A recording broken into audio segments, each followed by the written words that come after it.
मैं एक remote border town area में रहती हूँ। हम बच्चों को कम मौके मिलते हैं और फर्स्ट फ्लाइट और इतने बड़े मौके के लिए इट वाज वेरी एक्साइटिंग। मैंने सोचा था कि वैसा ही होगा, नर्सरी में होगा, मगर रेसिडेंट में ओह माय गॉड बहुत अच्छा लगा। हम जस्ट रिफ्रेशमेंट ले रहे थे, अचानक वो आ गए। जस्ट हमें एक सरप्राइज हो गया कि वाओ ये आ गए।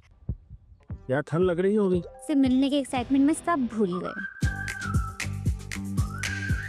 नमस्ते बेटा। वनकम। अच्छी अकाल। हेलो अच्छी। हेलो रची साहब। उनने हम लोग को ये आसाम के गमछे पहना है, जो कि मैं बहुत लकी फील कर रहा हूँ। सर ने बोला मानसी कुछ नहीं गाएगी।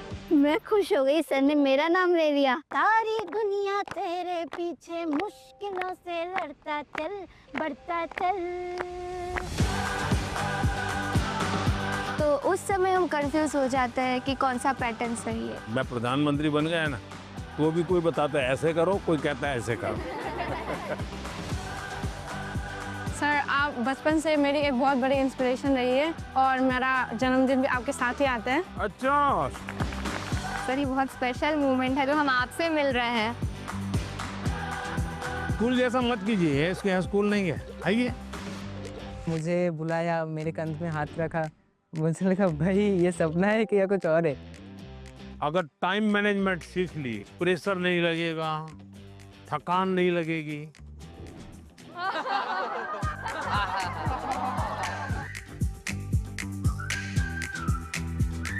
अच्छा भाई, मैं आपसे कुछ सवाल पूछना चाहता हूँ। आपने मुझे बहुत सवाल पूछे। लाइफ टाइम मोमेंट रहेगा, मैं कभी नहीं भूलूंगा इस। चलिए आप शुरू करते हैं। 1 2 3।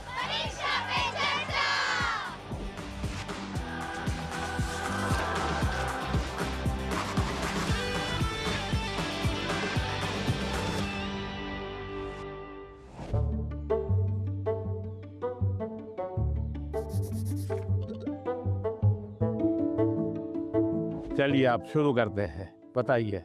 मैं सानवी आचार्य, आप ही के स्टेट यानी गुजरात से हूँ। मेरा पहला सवाल ये है कि पेरेंट्स भी हमारी चिंता करते हैं, टीचर्स भी हमें सपोर्ट करते हैं, लेकिन मेन इशू तब आ जाता है कि टीचर्स हमें पढ़ाई का एक अलग पैटर्न सजेस्ट करते हैं, पेरेंट्स एक अलग तरह से बोलते हैं कि ये पैटर्न से पढ़ो, और स्टूडेंट्स में तो अलग ट्रेंड ही चल रहा होता है। तो उस समय हम कंफ्यूज हो जाते हैं कि कौन सा पैटर्न सही है। देखिए ये जीवन भर ऐसा रहता है। मैं प्रधानमंत्री बन गया ना, तो भी कोई बताता है ऐसे करो, कोई कहता है ऐसे करो। आप घर में खाने पर देखना, खाने पर बैठे होंगे सब भाई बहन, हर एक की खाने की पैटर्न अलग होगी। कोई सब्जी से शुरू करेगा, यस सर। कोई दाल से शुरू करेगा, यस सर। कोई रोटी सब्जी दाल सब इकट्ठा करके डालेगा। हर एक की पैटर्न अलग अलग है कि नहीं? Yes sir. आपकी अपनी क्या उनकी कॉपी करते हैं आप? No sir. आप अपने पैटर्न से खाते तब मजा आता है ना। Yes sir. जैसे कुछ लोग होते हैं कि वो उनको लगता है मैं रात को ठीक से मैं पढ़ पाता। कुछ लोगों को लगता है सुबह 4 बजे उठ करके पढ़ूंगा। हर एक अपनी पैटर्न होती है। Yes sir. लेकिन कुछ लोगों की बेईमानी होती है। रात को मम्मी को कहता है नहीं कल से मैंने सुबह पढ़ना शुरू किया। सुबह मम्मी उठाने आती है तो कहते नहीं मुझे तो ये टालते रहते हैं। Yes sir. हैं? पहली बात है आप अपनी जो पैटर्न है उस पर पूरा भरोसा करो, लेकिन जो पैटर्न के लिए सुझाव देते हैं उसको ध्यान से सुनो, समझने की कोशिश करो, और उसमें आपको लगता है यार मेरी पैटर्न तो है लेकिन ये चीज मैं अगर जोड़ दूं तो अच्छा होगा, लेकिन किसी के कहने पर मत जोड़ो, अपने अनुभव से जोड़ो। अब जैसे परीक्षा पे चर्चा मैंने जब शुरू किया तब एक पैटर्न था, अब धीरे धीरे मैं उसमें इम्प्रूव करता जा रहा हूँ, यस सर। बदलता जा रहा हूँ। इस बार मैंने अलग अलग राज्यों में भी किया तो मैंने भी अपनी पैटर्न बदली, लेकिन मूल पैटर्न को छोड़ा नहीं। Yes sir. उनका नेचर भी बहुत अच्छा था, वो बहुत फ्रेंडली थे, वो हम सब बच्चों के साथ भी एकदम घुल मिल गए थे। प्रधानमंत्री जी ने हमें बताया कि हमें सभी का पैटर्न सुनना है, सभी में से कुछ कुछ गुण लेना है, हमें हमारा पैटर्न में ही फोकस करना है, सबका कुछ अच्छा अच्छा गुण हमें लेना है और वही पैटर्न हमें धीरे धीरे आगे बढ़ाना है। नर्मदे हर सर। नर्मदे हर। सर मेरा नाम आयुष तिवारी है। सर तो मेरा प्रश्न यह है कि अक्सर कई बार हम स्कूल या टीचर की स्पीड से मैच नहीं कर पाते और जो छूट जाता है हम उसे कवर करने के चक्कर में आगे के चैप्टर्स भी मिस करते जाते हैं और हम पीछे रह जाते हैं। तो इस सिचुएशन में हम कैसे अपने उसको मैनेज आपकी टीचर के खिलाफ शिकायत है? लो सर। लेकिन आपने बड़ी चतुराई से टीचर के खिलाफ अपनी कंप्लेंट बता ली। तो मैं जवाब टीचर के लिए देता हूँ। Yes sir. हाँ? टीचर का प्रयास रहना चाहिए कि स्टूडेंट की ये स्पीड है, एक कदम ज्यादा स्पीड मेरी रहेगी, ज्यादा नहीं। हमारा लक्ष्य ऐसा होना चाहिए जो पहुंच में हो लेकिन पकड़ में ना हो। Yes sir. Sir exam warrior में भी लिखा है मंत्र 26, goal should be with in reach but not easily achievable. वाह, सब याद रखते हैं आप लोग। लेकिन 50 कदम आगे चला जाएगा तो स्टूडेंट कहेगा भाई ये तो चला गया, मेरा काम नहीं है। जैसे किसान खेत को जोतता है ना, स्टूडेंट के मन को जोतना चाहिए। इसका तरीका क्या है? मान लीजिए जनवरी के तीसरे सप्ताह में वो हिस्ट्री का ये पार्ट पढ़ाने वाले हैं, तो जनवरी 1 तारीख को बता दें कि भाई पहले वीक में हिस्ट्री का ये पार्ट पढ़ाऊंगा, दूसरे वीक में हिस्ट्री का ये पार्ट पढ़ाऊंगा, तीसरे वीक में हिस्ट्री का ये पार्ट पढ़ाऊंगा। तो आपको पता है कि आने वाले 3 सप्ताह में ये 3 विषय आने वाले हैं। फिर वो कहेगा ऐसा करो, आप मैं पढ़ाऊं उसके पहले पढ़ना शुरू कर दो, पढ़ करके आओ, किसको पूछ के आओ। Yes sir. हाँ, गूगल पे जाके कुछ करना है तो वहां करके आ जाओ। Yes sir. और उसके बाद एक्चुअली जब पार्ट पढ़ाएंगे तो क्या होगा? सर सर हमें क्यूरियोसिटी होगी, हमें जिज्ञासा ज्यादा होगी, समझ ज्यादा आएगा समझ। क्योंकि हमने पहले से पढ़ा होगा। फोकस भी और अच्छा रहेगा। मानसी, सर अगर कोई चैप्टर हमें बहुत ज़्यादा इंटरेस्टिंग लगता है तो हमें उसको और समझने की और जानने की इच्छा होगी, जिससे हमें और अच्छे से रिवाइज हो जाएगा वो चैप्टर। बताइए, सिंपल सा काम है ना। Yes sir. फिर आपको टीचर की स्पीड का प्रॉब्लम आएगा? नहीं आएगा। आप पीछे रह गए ऐसा भाव आएगा? क्यों? क्योंकि आप टीचर से एक कदम आगे चले गए। मन को जोतो, फिर मन को जोड़ो और फिर आपको पढ़ाई के जो विषय रखने हैं रखो, तो आप स्टूडेंट को हमेशा सफल पाओगे। हर किसी को ये अवसर नहीं मिल पाता कि पीएम माननीय प्रधानमंत्री से स्वयं आमने सामने बैठकर उनसे सवाल पूछकर उनसे अपनी बातचीत शेयर कर पाए। उन्होंने बताया कि हम टीचर से 2 कदम पीछे होने की बजाय 2 कदम उनसे आगे रहें, तो हम उनसे पीछे रह ही नहीं सकते।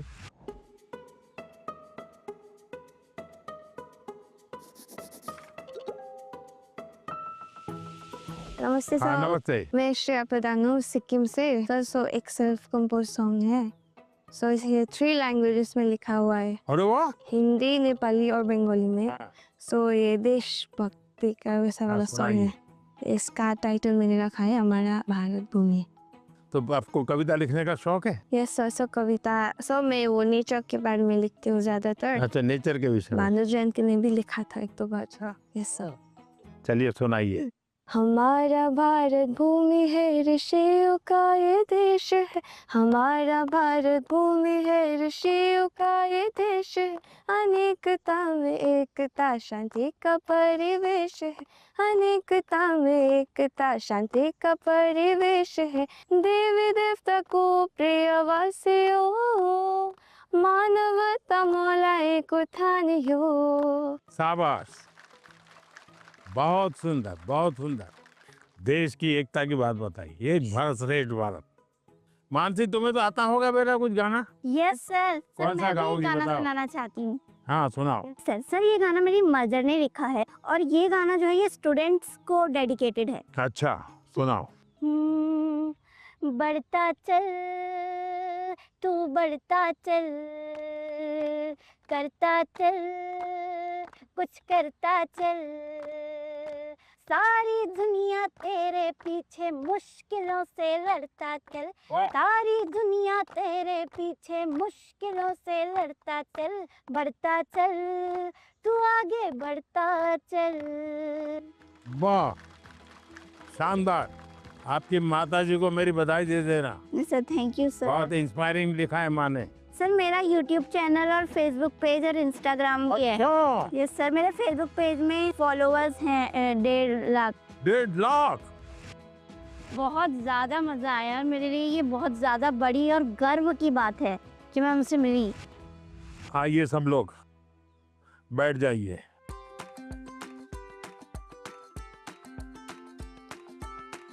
अच्छा, मैंने आज आपका स्वागत आपका किया। ये असमी वो गमोशा कहते हैं।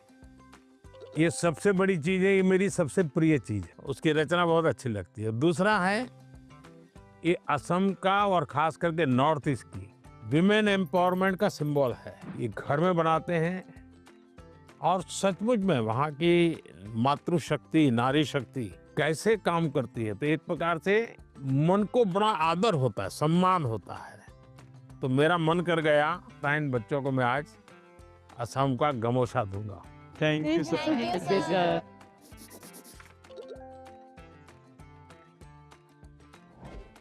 मेरा नाम सबावत वेंकटेश है। हाँ वेंकटेश गारू, बताइए। तो सर अभी मुझे है ना टेक्नोलॉजी और रोबोटिक्स में बहुत इंटरेस्ट है। तो आजकल कई बार आपने भी बोला था कि स्किल ज़्यादा ज़रूरी है, और बाहर भी लोग बोलते हैं मार्क्स ज़्यादा ज़रूरी है, स्किल ज़रूरी है, मार्क्स ज़्यादा ज़रूरी है। ऐसा ही सोच सोच के हमारे अंदर एक डर बैठ जाता है।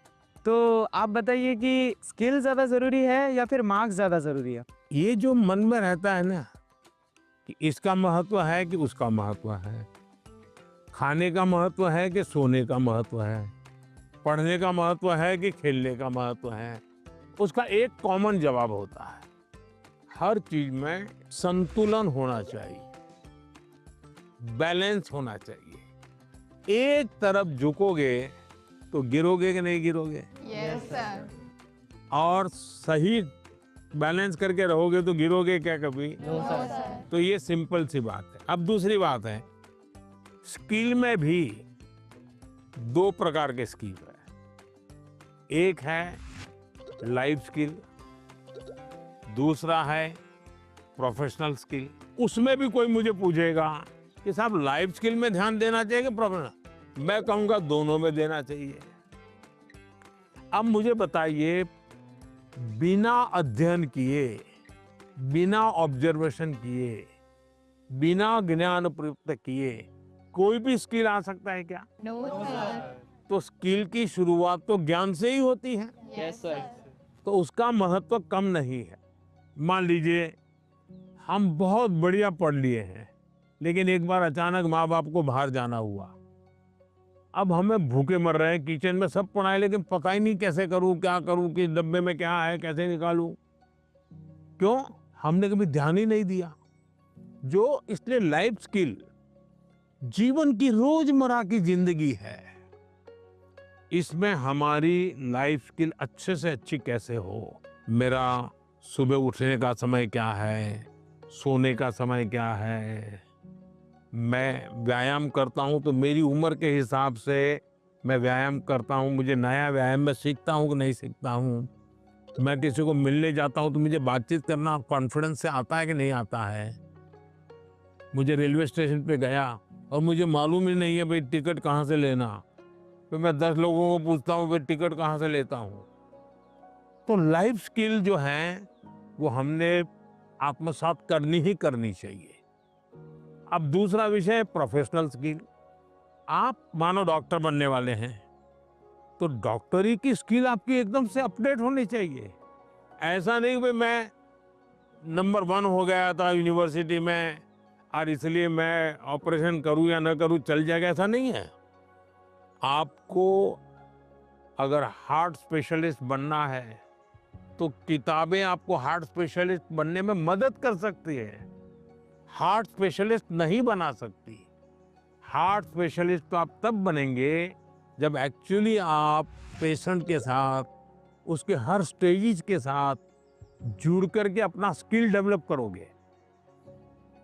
अगर आपको वकील बनना है, आपको कॉन्स्टिट्यूशन की सारी धाराएं पता है, इस धारा में इतनी सजा होती है, इस धारा से ऐसे बेल मिलता है, सब मालूम है। लेकिन अगर आपको अदालत में जाकर के एक वकील के रूप में तैयार होना है तो किसी वकील का जूनियर बनना पड़ता है, प्रोफेशनल स्किल सीखनी पड़ती है, उसमें से आपको आगे आना होता है। और इसलिए लाइफ स्किल, उसमें कोई कॉम्प्रोमाइज नहीं है, 100% वो तो अचीव करना ही चाहिए। प्रोफेशनल स्किल, जिस प्रोफेशन में इंटरेस्ट है, इसमें लगातार नया करते जाना। अब उसमें भी पहले हार्ट के पेशेंट को इतनी टेक्नोलॉजी नहीं थी, आज टेक्नोलॉजी आ गई, तो आपकी उम्र भले 40 साल हो गई होगी, लेकिन आपको टेक्नोलॉजी पढ़नी पड़ेगी। तो शिक्षा और स्किल एक दूसरे के जुड़वा भाई बहन है, वो दो अलग नहीं है, लेकिन स्किल जीवन में बहुत अनिवार्य है। मैं एक बहुत गरीब फैमिली से बिलोंग करता हूँ। फैमिली भी प्राउड फील कर रही है कि मेरा बेटा गया है। वो एक्साइटमेंट बढ़ गई थी उनसे बात करने के लिए, तो हमें ऐसा चांस मिला कि हम बात कर सकते हैं उनसे। जैन सर, सर मेरा नाम मेमोता के शाम है, मैं सैनिक स्कूल इम्फाल मणिपुर से आई हूँ। सर आप बचपन से मेरी एक बहुत बड़ी इंस्पिरेशन रही है और मेरा जन्मदिन भी आपके साथ ही आता है। अच्छा, मुझे अभी एक नेता ने फोन किया था मेरे जन्मदिन पर, है 17 सितंबर को, तो उसने मुझे कहा कि आपके 75 हो गए, बोले अभी 25 बाकी है। मैंने कहा तो मैं जो बीता है उसको गिनता नहीं हूँ, जो बचा है उसको गिनता हूँ। और इसलिए जीवन में मैं आपको भी कहता हूँ, बीता है उसकी गिनती में समय बर्बाद मत कीजिए, जो बचा है उसको जीने के लिए सोचिए। अच्छा बताइए। सर मेरा आपसे ये प्रश्न है कि सर हम बोर्ड्स एग्ज़ाम या फिर कोई स्कूल के एग्ज़ाम के प्रिपरेशन करते समय पिछले कुछ सालों के क्वेश्चंस देखते हैं और हम ये अपने आप तय कर लेते हैं कि कौन सा टॉपिक ज़्यादा सही रहेगा, कौन सा ज़रूरी है, और कुछ हम सोचते हैं कि मार्क्स कम है, एग्जामिनर का यहाँ पे फोकस नहीं होगा तो हम छोड़ देते हैं। क्या ऐसा करना सही है? कभी कभी आपने देखा होगा अखबार में हेडलाइन आ जाती है कि इस बार पेपर बहुत भारी था, बच्चों को बहुत तकलीफ हुई। ये क्यों होता है? सिलेबस के बाहर का होता है क्या? No sir. लेकिन आपको भारी क्यों लगता है? क्योंकि आपने वो 10 साल की पैटर्न के जो 3, 4, 5 साल एक एक विषय के सवाल है उसी पर ध्यान केंद्रित किया। पहले आता था श्योर सजेशंस, फिर आने लगा इम्पोर्टेंट क्वेश्चंस, फिर आने लगा 10 साल के पेपर आप कर लीजिए, वही पैटर्न चलेगा। ये बीमारी जब मैं पढ़ता था तब भी थी, और ये बीमारी फैलाने का काम कुछ टीचर भी करते हैं। टीचरों को क्या लगता है कि मेरे स्कूल का नंबर अच्छा हो, मेरे क्लास का नंबर अच्छा हो, इसलिए वो क्या करते हैं, जिससे नंबर मिले वही पढ़ाते हैं। अच्छे टीचर आपने देखा होगा सर्वांगीण विकास के लिए पूरा सिलेबस पढ़वाते हैं, पूरे सिलेबस पर मेहनत करवाते हैं, उस सिलेबस का आपकी जिंदगी में क्या उपयोग है वो समझाते हैं। अब आप देखिए कोई खिलाड़ी है, अगर मान लीजिए उसको बॉलिंग करनी है, तो क्या वो अपने कंधे के मसल से मजबूत करता रहेगा तो अच्छा बॉलर बनेगा क्या? उसको और क्या क्या करना पड़ेगा? एक्सरसाइज करनी पड़ेगी, योगा करना पड़ेगा, एक्सरसाइज करनी पड़ेगी, पूरे शरीर को मजबूत करना पड़ेगा, उसको मन को भी मजबूत करना पड़ेगा। Yes sir. उसको अपना खाने की पद्धति को भी उसके अनुकूल बनाना पड़ेगा। Yes sir. उसको नींद भी उस प्रकार से लेनी पड़ेगी।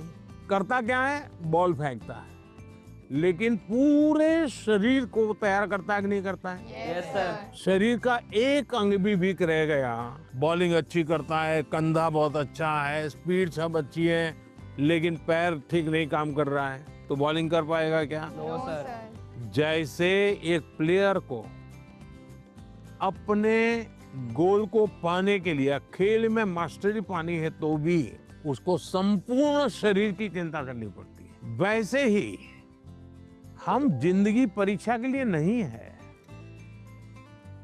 हमारे जीवन को बनाने के लिए शिक्षा एक माध्यम है।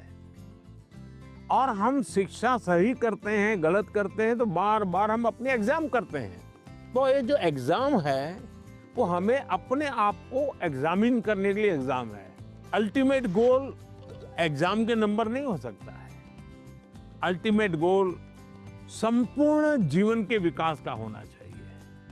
और इसलिए ये जो पैटर्न हम 10 क्वेश्चन कर लें, ये कर लें, हमने अपने आप को सीमित नहीं करना चाहिए। इसका मतलब ये नहीं कि ये भी नहीं करना, ये भी करना चाहिए, लेकिन उसको अगर 10% देते हैं तो 90% और करना चाहिए। तो मेरा तो सभी विद्यार्थियों से आग्रह है कि आप जिंदगी सबसे ज्यादा उत्तम बने, जीवन अपना श्रेष्ठ बने, अपना पूरा जीवन शानदार रहे, उसके लिए जीवन को तैयार करना है। और शिक्षा एक माध्यम है, उस माध्यम के रूप में उसको करना चाहिए। ठीक है?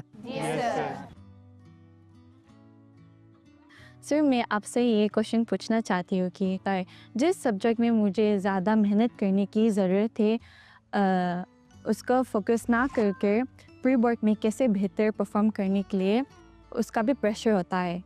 हम कैसे अपनी पढ़ाई में संतुलन बनाएं? ये सबके लिए चिंता का विषय है। पहले क्वार्टर में कुछ विषयों में अच्छा करते हैं, दूसरे क्वार्टर में कुछ विषयों में अच्छा करते हैं, और फिर हमको लगता है कि अब क्या करूं, मैं ये करूं कि वो करूं। हमें भीतर के विद्यार्थी को हमेशा चैतन्य युक्त रखना चाहिए। शिक्षा ये मजबूरी नहीं होनी चाहिए, शिक्षा ये बोझ नहीं होना चाहिए। हमारा टोटल इन्वॉल्वमेंट चाहिए, टोटल इन्वॉल्वमेंट। अगर टोटल इन्वॉल्वमेंट नहीं है तो फिर आधी अधूरी शिक्षा वो जीवन को कहीं सफल नहीं बना दे देती। ये जो बीमारी आ गई है, मार्क्स मार्क्स मार्क्स, मुझे बता दीजिए, जो पिछले साल बोर्ड में 1 से 10 नंबर जो लाए हैं, आपको किसी को नाम याद है क्या? बहुत मुश्किल से याद होगा जी। इतना ही नहीं, आप 1 महीने के बाद पूछोगे कि भाई ये अखबार में इनकी फोटो छपी थी, इनके नाम आए थे, वाहवाही हुई थी, फिर भी हम उतना उनको भी याद नहीं रखते।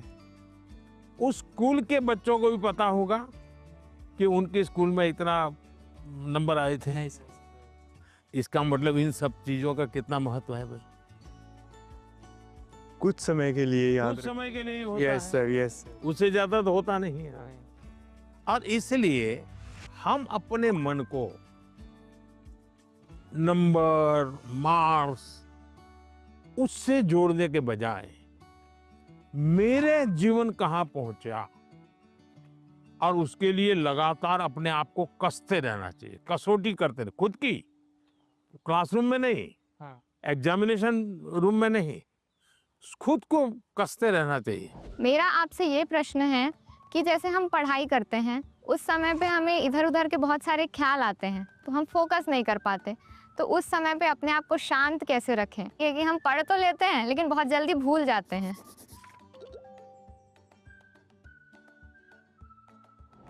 अब जैसे आज यहाँ आप आए हैं, आज से 25 साल के बाद कोई आपको आज के इस कार्यक्रम के विषय में को पूछेगा तो क्या होगा? भूल जाएंगे कि याद रहेगा? याद रखिए सर, ये बहुत यादगार रहेगा। सर, ये बहुत स्पेशल मोमेंट है जो हम आपसे मिल रहे हैं। नहीं, स्पेशल ऐसा नहीं है, आप स्वयं इन्वॉल्व है कि भाई हम घर से जब निकले होंगे ना, तब दिमाग में दिल्ली, पीएम के घर, यानी घर में भी फोन कर भी किया होगा, तो ये नहीं क्या होगा ठंड कितनी है ना, अब अरे कल जा रहा हूँ, सुबह जाना है। इसका मतलब आप पूरी तरह इसमें इन्वॉल्व है कि नहीं है? Yes sir. इसी के कारण आपको 20 साल 25 साल के बाद भी यहाँ की हर चीज याद रहेगी। Yes sir. दूसरा, याद तब रहता है जब आप मौका देख करके दोस्तों से शेयर करते हो। आप अपने क्लास में अपने से जो कम होशियार जो स्टूडेंट है, ऐसे 1-2 को दोस्त बनाए और फिर उसको कहोगे मैं तुम्हें सिखाता हूं। अपने से ऊपर का जो स्टूडेंट है, हमसे ज्यादा होशियार है, उसको कहो भाई 5-10 मिनट मेरे साथ बैठो, मुझे बताओ मैं ये सोच रहा हूँ ठीक है क्या, तुम करेक्ट करो। तो हमें डबल फायदा होगा। Yes sir. जब हम उनका भी ओपिनियन लेते हैं हाँ, फिर हमें और थॉट्स आते हैं कि इसमें और क्या हो सकता है। तो इससे फायदा होता है, जी सर। नए नए आइडियाज आते हैं, जी सर। तो आपका मन एकदम खुल जाता। जब मैंने उनसे क्वेश्चन पूछा, मैंने डायरेक्ट इंटरेक्ट किया उनसे और उन्होंने मुझे सेटिस्फैक्ट्री आंसर दिया, तब ऐसा लग रहा था कि we are living our dream. क्योंकि यहाँ आना सबके उसमें नहीं रहता, सबकी किस्मत में नहीं रहता। So I am feeling that I am very fortunate. Sir Sat Sri अकाल।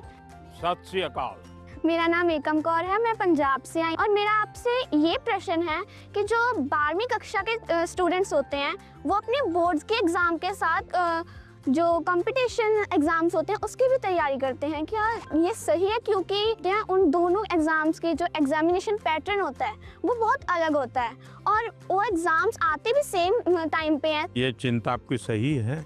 एक ही समय में दो मान लीजिए क्रिकेट का खेल खेल रहा है, उसी समय उसको फुटबॉल का भी मैच में जाना है तो उसको लगता है कि मैं क्रिकेट के लिए मेहनत करूँ कि फुटबॉल के लिए। Yes sir. मेरा आग्रह रहेगा तो आपको पहली प्रायोरिटी 12th को देनी पड़ेगी। लेकिन अगर हमने एक विद्यार्थी के रूप में जो मेरे उम्र से, मेरे क्लास से जुड़े हुए सिलेबस को आत्मसात किया है, तो कॉम्पिटिटिव एग्जाम उसके लिए अलग मेहनत नहीं करनी पड़ेगी। Yes sir. ये बाय प्रोडक्ट होगा। कुछ माँ बाप को क्या रहता है, इस उम्र से पहले ये हो जाना चाहिए। Yes sir. तो मैं माँ बाप से कहूँगा उनकी क्षमता, योग्यता, रुचि के अनुसार कि बच्चों को खिलने दो।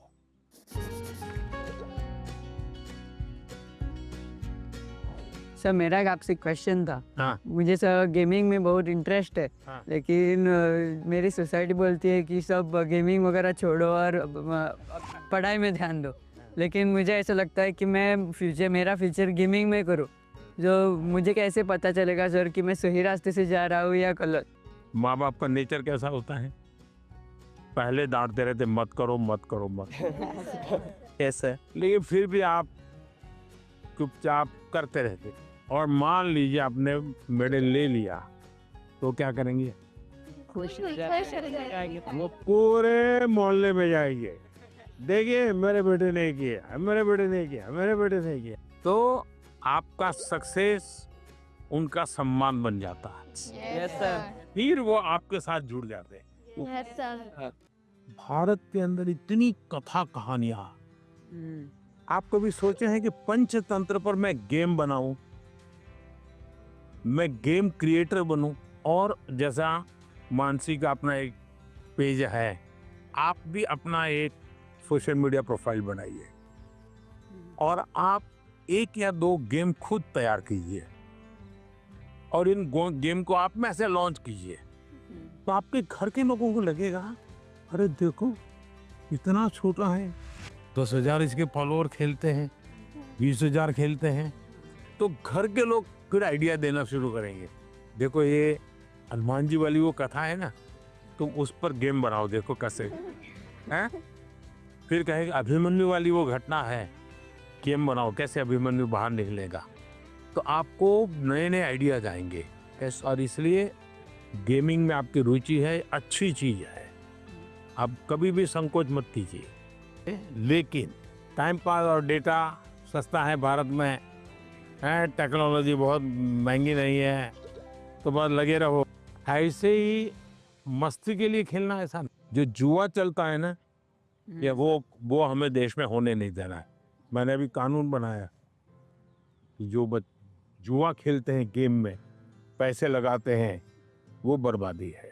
Yes sir. उसको नहीं होने देना। लेकिन गेमिंग एक स्किल है और उसमें स्पीड भी होती है, बहुत स्पीड होती है। यस, आपकी इतनी अलर्टनेस बने, एक प्रकार से स्वयं के डेवलपमेंट के लिए भी वो एक अच्छा प्रकार है। लेकिन बेस्ट क्वालिटी की गेम ढूंढ करके अपनी एक्सपर्टाइज पाने का प्रयास करना चाहिए। करेंगे? Yes sir. पीएम के रेजिडेंस पे आके तो बहुत एक्साइटिंग चीज़ थी मेरे लिए। फ्रेंडली बात कर रहे थे, वो हमसे अच्छे से क्वेश्चन जान के ले रहे थे और हमारे को अच्छा वाला आंसर दे रहे थे। नमस्ते सर। सर हमें ना पहले एग्जाम से स्ट्रेस होता था, बहुत चिंता होती थी और ये बुक पढ़ के हमने हमारी चिंता को भगा दिया है, इसी के लिए हमने सबने कोट लिखे हैं। I used to be scared of exam, but now it is my friend Maitri in Gujarati. मतलब पहले जो था ना, हमें बाकी को देखने में डर लगता था कि भाई वो कैसे पढ़ रहा है, वो कैसे पढ़ रहा है, लेकिन एग्ज़ाम वॉरियर पढ़ने के बाद याद आया कि मेरा टेक्निक जो है वो सबसे डिफरेंट है और मेरा टेक्निक मुझ में ही काम करेगा। Sir I used to be scared of discipline but not I don't have any fear. Sir मैंने लिखा है I use to be scared of time management but it is my friend now. Sir मैं बचपन से मतलब मुझे हमेशा घर वाले, स्कूल वाले, दोस्त, मतलब मैंने हमेशा टाइम मैनेजमेंट में ही स्ट्रगल किया है। मुझे हर कोई बोलता है हर काम जल्दी कर, तो टैलेंटेड है, तुझे आइडियाज आते हैं, बट तो टाइम पे नहीं करती है, वही तेरा सबसे बड़ा प्रॉब्लम है। तो सब मैंने एग्जाम वगैरह से सीखा है। मैं रोज सुबह जल्दी उठूंगी। मैं एक सिंपल और रास्ता बताता हूँ। रात को आप जब सो जाए ना, उसके पहले डायरी में लिखो कि कल मुझे जो बिल्कुल करने ही करने ऐसे कौन से काम, और दूसरा फिर आज जो लिखा है तो दूसरे दिन टैली करो हुआ कि नहीं हुआ, और टिक मार करो। कल मैंने लिखा था कि मैं आज 5 काम करूं, लेकिन 3 ही किया, तो टिक मार करो, 2 रह गए। फिर सोचो 2 कौन रह गए। मैंने दोस्तों के साथ फोन पे ज्यादा बात कर ली। एक टीवी सीरियल था तो मैं 30 मिनट उसमें लगा दिया, तो आपको खुद को लगेगा हाँ ये मैं समय बचा सकता। कभी कभी क्या होता है, हमें पता ही नहीं होता है कि हम समय कैसे बर्बाद करते। जीवन में अगर टाइम मैनेजमेंट सीख लिए और समय का प्रोडक्टिव यूज सीख लिया, तो आप देखिए आप कभी भी प्रेशर नहीं लगेगा, थकान नहीं लगेगी। अब जैसे मैं हूँ, इतने सारे काम होते हैं, लेकिन मुझे टेंशन नहीं है, क्योंकि मुझे बहुत पहले से ही एक प्रकार से समय का सही उपयोग करने की आदत बन गई। I used to think the Max is the ghost, but now I am the ghost. मेरे बचपन पे मैक्स को देखकर इतना डरा कि वो जैसे भूत, पर अब मैं इतना नज़दीक गया हूँ कि अब मैक्स को छोड़कर नहीं रह पाता। अच्छा, इतना बड़ा चेंज आया। आपने वैदिक मैथमेटिक्स देखा है? नहीं। ऑनलाइन वैदिक मैथमेटिक्स के क्लास चलते हैं, क्योंकि वो जादू के खेल की तरह, अगर थोड़ा उसमें रुचि लेंगे तो आपको बहुत मजा आएगा, और अपने दोस्तों को भी मैथ्स के उस प्रकार के गेम दिखा सकते हो, तो आपकी रुचि और बढ़ जाएगी। Yes sir, I used to be scared of exams but it is my friend now. Exam जब डेट शीट आए तो बहुत डर लगता था कि अब एग्ज़ाम में क्या होगा। ये फिर ये एग्ज़ाम वॉरियर बुक का आपकी इसका पहला मंत्र ये है कि परीक्षा को हमें उत्साह या उमंग की तरह लेना चाहिए, उत्सव की तरह लेना चाहिए। आपकी पढ़ के उससे मेरे को काफ़ी मोटिवेशन मिला। कभी कभी आपको जो समस्याएं आती है ना, वो घर में से ही आती है, तो जो चीज़ इसमें से आपको काम आई है वो चीज़ें उनके काम भी आएगी। कम से कम आपके परिवार के जो बड़े लोग हैं ना, उनके साथ परीक्षा पे चर्चा पढ़ने के लिए कहिए, उसकी चर्चा कीजिए। Yes sir. और कोई मंत्र है तो खास लाइन करके बताइए, देखिए ये पीएम ने ये कहा है, तुम पढ़ो। सर मेरी मम्मी ने सारे मंत्र पढ़े और मम्मी बहुत खुश हुई। देखिए आपकी ताकत बढ़ गई। I used to be Scared of low marks, but now it is my friend. So पहले ऐसा था कि मतलब हमें लगता था कि मार्क्स ही सब कुछ है। एग्ज़ाम्स के बाद हमारे मार्क्स कम आते थे, तो ऐसा लगता था कि अभी मतलब सब कुछ एंड हो गया। पर जब हमने बुक पढ़ा तो मतलब आपने जिसे लिखा था, एग्ज़ाम सिर्फ एक लाइफ का प्रिपरेशन है, और आपने यहाँ में डॉक्टर APJ अब्दुल कलाम का एग्जाम्पल दिया। हाँ, याद है आपको। मतलब उन्होंने फेलियर किया, पर अगर वो फिर अगर ट्राई नहीं करते तो हम लोगों को मतलब मिसाइल मैन ऑफ इंडिया नहीं मिलता। तो उसके बाद मुझे सीख मिला है कि एग्ज़ाम के मार्क्स कुछ नहीं है, मतलब अगर हम लोग फिर ट्राई करेंगे तो और अच्छा और बेहतर कर सकें। अच्छा, अभी तुम्हारा टेंशन कम हो गया, तब कोई नई चीज सीखने का मन करता है? Yes sir. गाना सीखूं, बजाना सीखूं, ऐसा कुछ नया विचार है? पेंटिंग सीखूं, यस सर। ऐसा समय मिला तो कर रही हो? हाँ सर, अब मतलब पोएम लिखता है। पोएम लिखता है? अच्छा, स्टार्ट करेगा। हाँ। I used to be scared of presentations, but now it's one of my friend. जैसे आपकी तरफ है देखा है कि आप कितना जैसे वो कॉन्फिडेंस है, और ये बुक भी मैं पढ़ता है। अभी मैं कॉन्फिडेंस में है, और ये परसिस्टेंस कि जब मैं फेल करूँगा तो मैं क्विट नहीं करूँगा, मैं फिर से तैयार करूँगा। तो मैं अभी जैसे आगे में मैं ये प्रेजेंटेशन कर सकता है। तो अभी हिम्मत आ गया। हाँ, इसलिए सर। मान लीजिए फुटपाथ पर गरीब महिलाएं सामान बेच रही हैं और इतने में कोई झगड़ा हो गया, तो वो गरीब महिला जिसने कभी टीवी को जवाब नहीं दिया, आपने देखा होगा वो कितना बढ़िया इंटरव्यू देती है। कैसे हुआ, क्या हुआ, कैसे हुआ, कारण क्या है? जो चीज उसने अपने अनुभव में आंखों के सामने देखा, लाग लपेट नहीं, झूठ बोलना नहीं है, तो एकदम से सरलता से वो बता देती है। ये कॉन्फिडेंस कहाँ से आया? सच्चाई के कारण आया। आपका भी कॉन्फिडेंस कैसे आया? उस सच्चाई से आया कि जो मैं कर रहा हूँ, मैंने जो किया है, मैं जो कह रहा हूँ, मैं सही कर रहा हूँ। मैं डरती थी कि पेपर देते टाइम मैं घबरा ना जाऊँ, स्पेशली लिटरेचर में देखती थी ना लेंदी, उसी में घबरा जाती थी बुक पढ़ने के बाद। अब मुझे लगा नाउ आई कैन, अब मैं नहीं घबराऊंगी, अब मुझे प्रैक्टिस करना है, लिख लिख के और प्रैक्टिस करूंगी ताकि मैं घबराऊँ ना इतना लेंदी पेपर, और मैं ज़्यादा स्पीड से और तेज़ी से लिखने की कोशिश करूंगी। मैं अपना हैंड राइटिंग सब कुछ इम्प्रूव करूंगी। वो एकदम कॉन्फिडेंस आ गया। अभी देखती हो बाद में तो गलती नहीं पकड़ में आती। बिल्कुल नहीं, क्योंकि मुझे पता चल गया ना कि मुझे क्या प्रॉब्लम है। मैं घबरा जाती थी एक्चुअली पेपर देख के, लेकिन अब नहीं। देखिए ये सही चीज पकड़ा है। सचमुच में हम वीक नहीं है, हम हड़बड़ी में सब गलती कर देते हैं। कुछ टेक्निक काम आती है। मान लीजिए ऐसा पेपर है ना, चुपचाप 30 सेकंड ऐसे ही बैठिए और एकदम गहरी सांस लीजिए।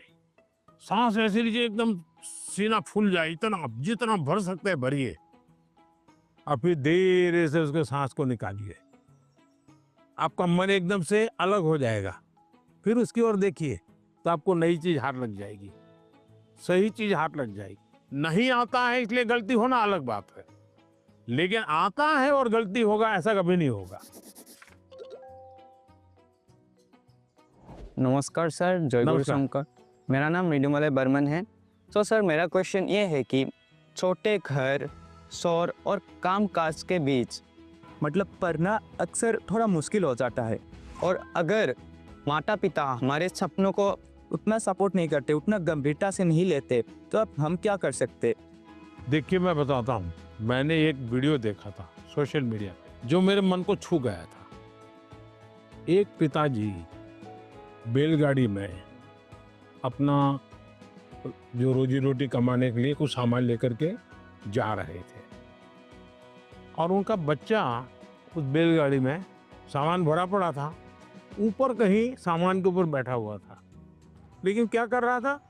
वो अपनी किताब पढ़ रहा, यानी वो कंफर्ट की चिंता नहीं कर रहा। कुछ लोग होते हैं कि भाई नींद नहीं आती। क्यों नहीं आती? कमरा ऐसा है, अगर उसको 5 स्टार होटल में रखोगे ना तो भी नींद नहीं आएगी। हाँ। तो ये जो सोच है कि सुविधा होगी तो क्षमता आएगी, ऐसा नहीं है। हमारे देश में बोर्ड की एग्जाम में जो नंबर लाते हो बच्चे कौन है? छोटे छोटे गांव के हैं। पहले क्या होता था? बड़े परिवार के, बड़ी स्कूल के बच्चे ही। अब ऐसा नहीं है, छोटे छोटे परिवार के थे। अब वहां तो कोई कंफर्ट नहीं है। देखिए अभी मैं ब्लाइंड क्रिकेट टीम से बच्चियों को मिला और वो जीत करके आई थी। जब मैंने उनको सुना तो अपने आंख में आंसू आ जाए, ऐसी बातें थी।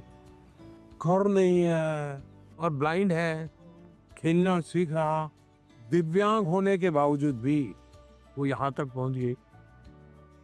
तो उसको कहाँ पैदा हुई, कहाँ रहती थी, उसमें मैटर नहीं करता था। तो हम कंफर्ट जोन ही जीवन बनाता है, ये भ्रम में नहीं रहना चाहिए। जीवन बनता है जिंदगी जीने के तरीके से। माननीय प्रधानमंत्री जी को देखा तो मुझे तो अपने आप पर विश्वास नहीं हो रहा कि वो आ रहे हैं, लीडर है इंडिया के। तो मुझे लगा कि वो बहुत सीरियस रहते होंगे, लेकिन जब उनसे बातें की ना, बातें करके अपने अपने लगे। उन्होंने जो एडवाइस दी थी उसको सुनकर ऐसा लगा कि हाँ मैं तो ये कर सकता हूँ। अब मैं वो फॉलो करूँगा और अपने जीवन में उसको उन एडवाइस को फॉलो करने की कोशिश करूँगा। वनकम सर। वेलकम सर, मेरा नाम निखिल है सर। मैं लैंड ऑफ टेम्पल्स तमिलनाडु से आया हूँ सर। तो एग्ज़ाम्स के वक्त कभी कभी हमारे घर में गेस्ट आते हैं सर। सर, और वो हमारे प्रिपरेशन के बारे में पूछते हैं। कुछ चीज़ें हम मतलब हम अपने माइंड से निकाल के रख देते हैं, भूलना चाहते हैं, उसी के बारे में वो वापस पूछते हैं और हमें उसके बारे में याद दिला देते हैं उसे। और इसके बारे में हमारे मम्मी पापा भी कुछ कर नहीं पाते। सर, तो मैं आपसे ये पूछना चाहता हूँ, ऐसे सिचुएशंस को हम कैसे हैंडल कर सकते हैं सर? मैं एक चालाकी बताता हूँ। क्या करना चाहिए, जैसे आए ना, बोले अंकल जी आप बहुत सफल व्यक्ति हैं, मैंने सुना है, मुझे आप बताइए ना, बचपन में आप कैसे पढ़ते थे? क्या आपको कभी गुस्सा आता था क्या? आपको कभी टीचर मारते थे क्या? आप कैसे करते थे? वो पूछे उसके पहले आप पूछो, आप देखिए पूरा टेबल टर्न हो जाएगा। हाँ सर, मैं जब वो आए मैं टोटली सरप्राइज था। जिन्हें अभी तक टीवी में देखा है उन्हें रियल लाइफ में सीधा देखने को मिल रहा है, और उन्होंने मतलब बहुत क्रिएटिव आंसर दिया, मैंने एक्सपेक्ट नहीं किया था। उन्होंने बोला कि सीधा टेबल पलट देने के लिए। हमें उनसे जाके पूछना चाहिए कि आपने कैसे किया लाइफ में, आपने इस स्टेज में इस पड़ाव को आपने कैसे पार किया। जुले सर, मेरा नाम पद्मा है, मैं लद्दाख से हूँ। तो मेरा ये प्रश्न है कि हमारे जैसे हमारे उम्र के बच्चे को बड़े सपने देखना चाहिए और उन्हें पूरा करने की शुरुआत कहाँ से करना चाहिए सर? सपने न देखना वो तो क्राइम है। सपने देखने ही चाहिए, लेकिन सपनों को गुनगुनाते रहना ये कभी काम नहीं आता है। और इसलिए जीवन में कर्म को प्रधान देना चाहिए। मैं जहां हूं वहां मुझे सफल होना है, तभी मैं आगे जाऊंगा। मैं देखता रहूं और मुझे अगर पेड़ पे चढ़ना ही है तो आम देखता रहूं तो आम नहीं पकड़ता। अब जैसे मान लीजिए हमारा मन कर गया कि मुझे एस्ट्रोनॉट होना है और मुझे चंद्रमा पे जाना है, तो फिर मुझे पढ़ना चाहिए कि भाई पहले एस्ट्रोनॉट कौन हुए, उनकी बायोग्राफी क्या थी, ये स्पेस होता क्या है। धीरे धीरे उसमें रुचि हमारी बढ़ानी चाहिए। फिर टीवी पे कोई कार्यक्रम है तो उसको खाद देखना चाहिए, तो आपको खाद पानी मिलता रहेगा, हैं, आपको फर्टिलाइजर जिसको कहें मिलता रहेगा, तो वो विचार आपका पनपेगा। औरों को बताने से फायदा नहीं होगा।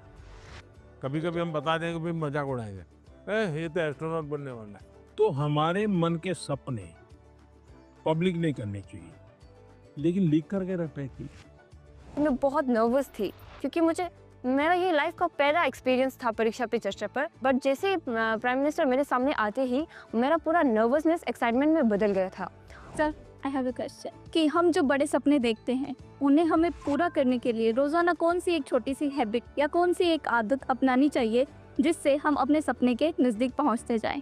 एक तो मुझे लगता है कि हमने बायोग्राफी पढ़नी चाहिए, बड़े जो भी सब है उसके विषय में। कभी कभी क्या होता है हमारे सामने वो बड़े बने वही पता चलता है, लेकिन वो भी तो कभी छोटे थे। आज पीएम आपको मिला होगा, वो पीएम कभी तो छोटा होगा ना। तो हम जब बायोग्राफी पढ़ते हैं तो लगता है नहीं भाई ये बड़ा तो था, लेकिन पहले तो यहाँ था। फिर उसमें से आप को रिलेट करोगे, आप मैं भी ऐसा ही हूँ, ये तो मैं भी करता हूँ, वो ही करते हैं ऐसा नहीं है। फिर आपका विश्वास बढ़ेगा, हाँ यहाँ से शुरू कर सकते हैं। ये पहला कदम है, उन्होंने ऐसा किया था, ये दूसरा कदम है, उसने ऐसा किया था, ये तीसरा कदम है। तो आप अपने आप अपना रास्ता मजबूती से आगे बढ़ा सकते हैं। उनकी एडवाइस सुन के मुझे ऐसा लगा कि जो मेरा आइडियल है मैं उसके देखूं और उसकी मतलब पूरी जानकारी निकालूं और देखूं कि वो किस बैकग्राउंड से बिलोंग करते थे, उनके सामने क्या परेशानियां थी, उन्होंने क्या क्या फेस किया। तो उनको जान के मैं क्या एक छोटा सा स्टेप ले सकती हूँ और उस पर काम कर सकती हूँ, और वो जब पहला वाला स्टेप कंप्लीट हो जाए तब हम दूसरे स्टेप पे जा सकते हैं। सर, मुझे आपको एक कविता सुनानी है। कविता सुनानी है, सुनाओ। हम सबके अरमान है आप, भारत के अभिमान है आप, भारतवर्ष के केवट है आप, मानवता के सेवक है आप। मैं बड़ी दूर से आई हूँ, कुछ प्रश्नों को अपने साथ भी लाई हूँ। परीक्षा पे चर्चा की सौगात उठाए हैं, फिर हम सबने ये मौका पाए हैं। आप ममता की परछाई है, वंचितों के हमराही है, देश को आगे रखते हैं, भारत माँ की जय कहते हैं। तो लो, मैं भी ये कहती हूँ, मन की बात रखती हूँ, आप साधना पुरुष और योगी हो, भारत के सपनों के मोदी हो। यह कहकर मैंने वाणी को विराम दिया। वाह वाह यहीं से वाह, आपको प्रणाम किया। बढ़िया कविता बनाती हो। जब वो मेरे से मिले, जब मैं पोयम सुना रही थी और जब वो मेरे से बात कर रहे थे और जैसे जैसे पास आ रहे थे, ऐसे लग रहा था अब मेरे को चक्कर आएंगे और अब मैं यही गिर जाऊंगी। ये अच्छा हुआ, आप लोगों ने सब अपनी अपनी बातें लिखी। धन्यवाद सर। आइए,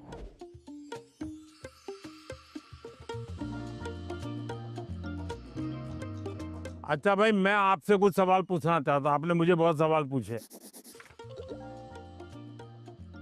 ये जो हिंदुस्तान में जो मैं विकसित भारत की बात करता हूँ, कौन सी साल बताता हूँ मैं विकसित भारत के लिए? 2047। Yes sir. क्यों बताता हूँ? ये 100 साल की एक सेंचुरी का गोल है। आज़ादी को 100 साल हो, जब भारत की आज़ादी के 100 साल होंगे तब आपकी एज कितनी होगी? 39 ये 39, 40, 35, 45 ये जो एज होगी वो कितनी महत्वपूर्ण उम्र होगी आपकी, कितनी सारी चीजें आपके सामने तैयार होगी। तो ये सब मेहनत किसके लिए कर रहा हूँ? हमारे लिए। अब हम सबने करनी चाहिए कि नहीं करनी चाहिए? Yes sir. अब देखिए, महात्मा गांधी जी ने 1915 में वो वापस आए अफ्रीका से और आजादी का आंदोलन चलाया। तो 15 से 47 तक आजादी आजादी लगे रहे कि नहीं लगे रहे? Yes sir. आजादी आई कि नहीं आई? Yes sir. भगत सिंह जी फांसी के तख्त पर चढ़ गए, यस सर। छोटी आयु में चढ़ गए, लेकिन आजादी का सपना बो करके गए कि नहीं गए? Yes sir. हर दिलों में हर नौजवान को आजादी के लिए जीने के लिए सिखाया कि नहीं सिखाया? Yes sir. अगर आजादी के 25 साल पहले, आजादी के 30 साल पहले जो सपना देखा गया, उन सपनों के लिए जो उन्होंने कष्ट सहन किए, त्याग किया, बलिदान किया, आजादी मिली कि ना मिली? अगर इतनी बड़ी आजादी मिल सकती है तो क्या हम सबके प्रयत्न से विकसित भारत बन सकता है कि नहीं बन सकता है? Yes sir. आपको विश्वास है? Yes sir. और इसलिए कभी भी भूलना नहीं चाहिए। ये सपना हमेशा आपको भी घर में जाके लिखना चाहिए। विकसित भारत के लिए मुझे ये करना है। अब कौन सी ऐसी 5 चीजें हैं जिसको मैं करूं विकसित भारत के लिए?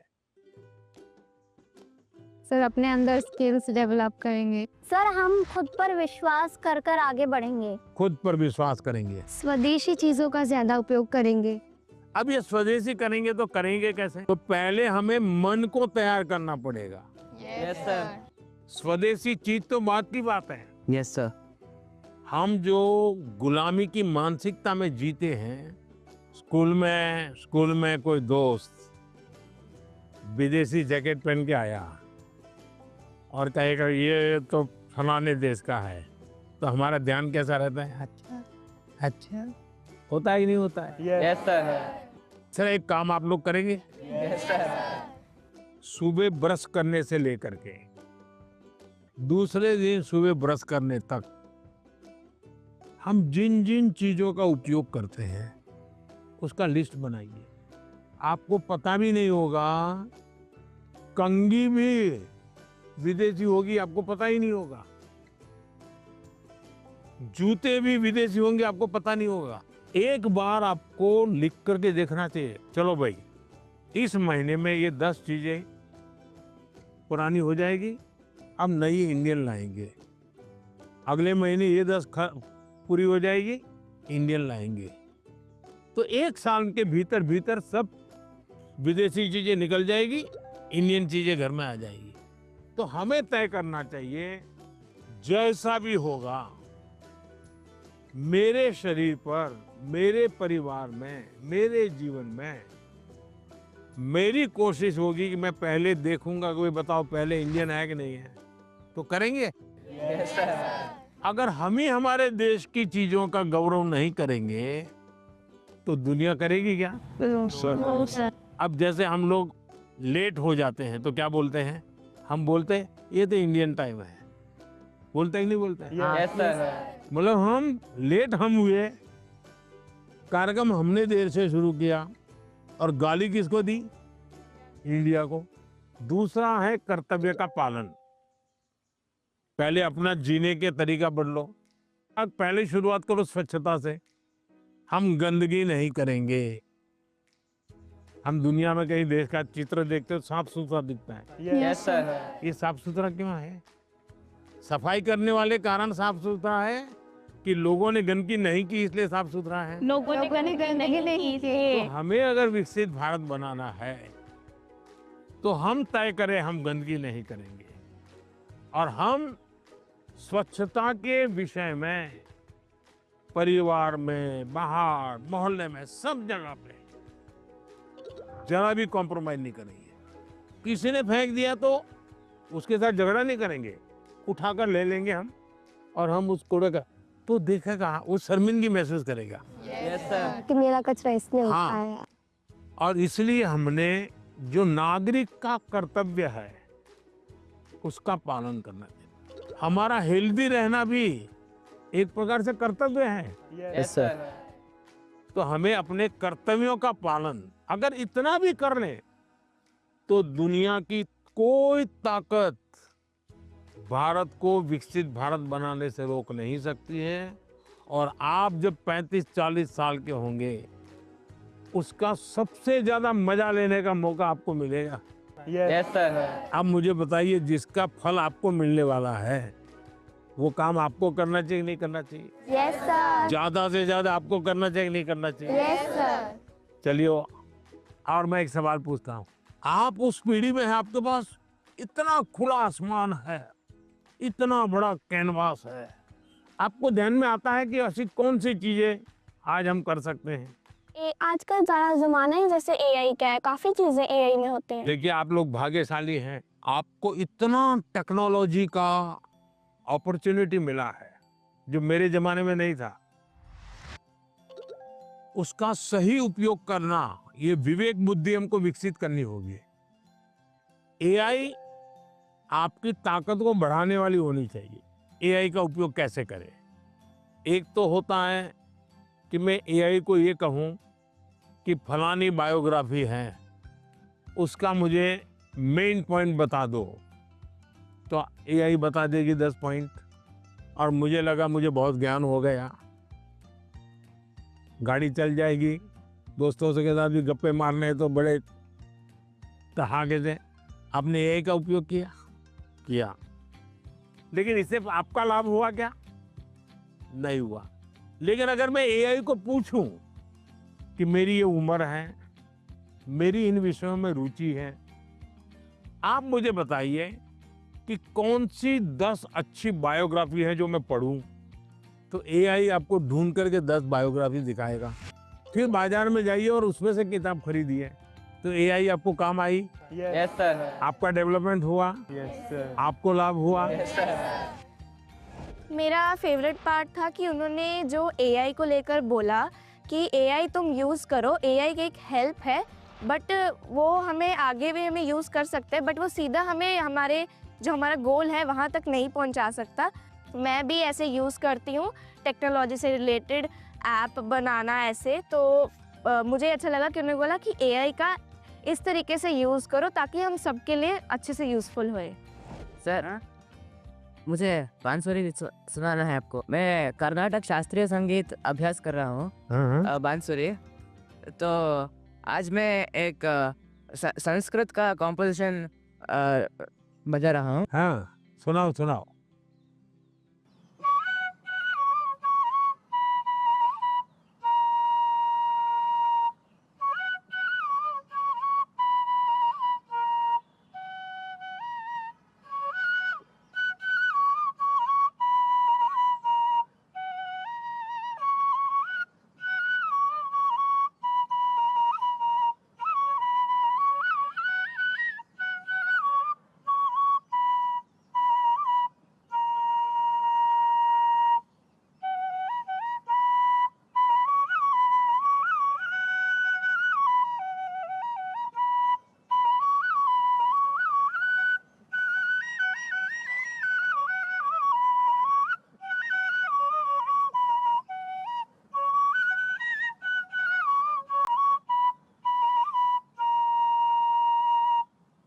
वाह,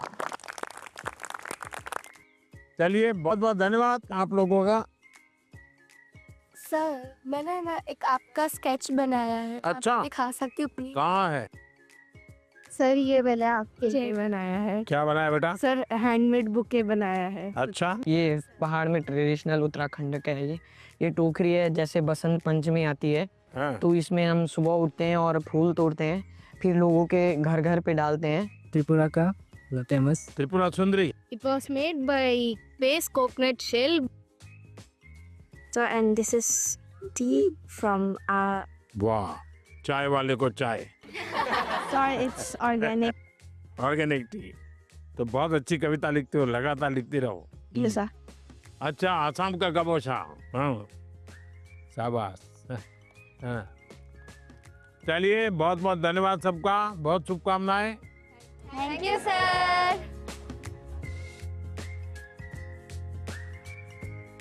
बाय सर, बाय। धन्यवाद सबका। Thank you, sir.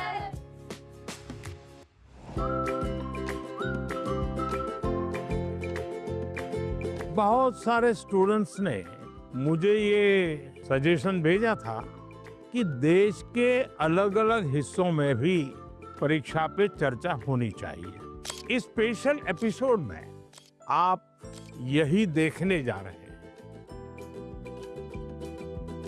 अगर परिवार में भी किसी एक की अच्छाई की बात होती है तो हमने उस भाई या उस बहन से उसकी अच्छाइयों को सीखने का प्रयास करना चाहिए।